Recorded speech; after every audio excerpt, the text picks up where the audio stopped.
If you ask ChatGPT or most websites about Old Norse or whatever, you will get a lot of gods and goddesses mentioned that we actually don't know anything about, if they even were legitimately part of pre-Christian tradition.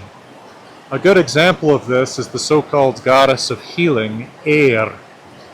Now, this name never comes up in a story about the Norse gods and goddesses that we read about in the Eddas.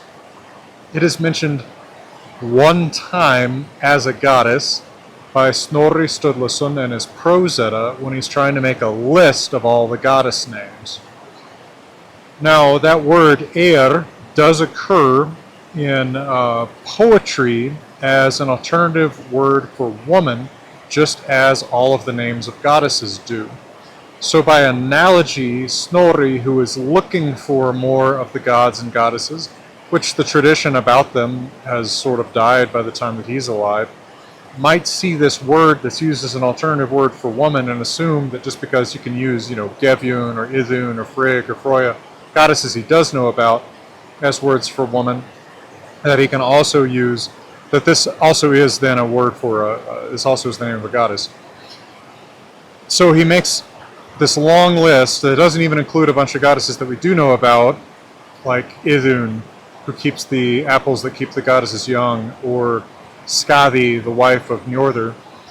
And he lists out all these names. Eir is a goddess of healing, Sjöven is a goddess of love, Loven is a goddess of allowing things, or allowing couples or something like that. And we don't know where he's getting that. It's possible that there's legitimate old traditions about these goddesses, but without actual stories about them, I think it's pretty likely that this is just Snorri improvising. He's trying to complete his list. He feels like there's not enough, and he may be right that there's not enough, but he's probably not reconstructing members of an actual pantheon.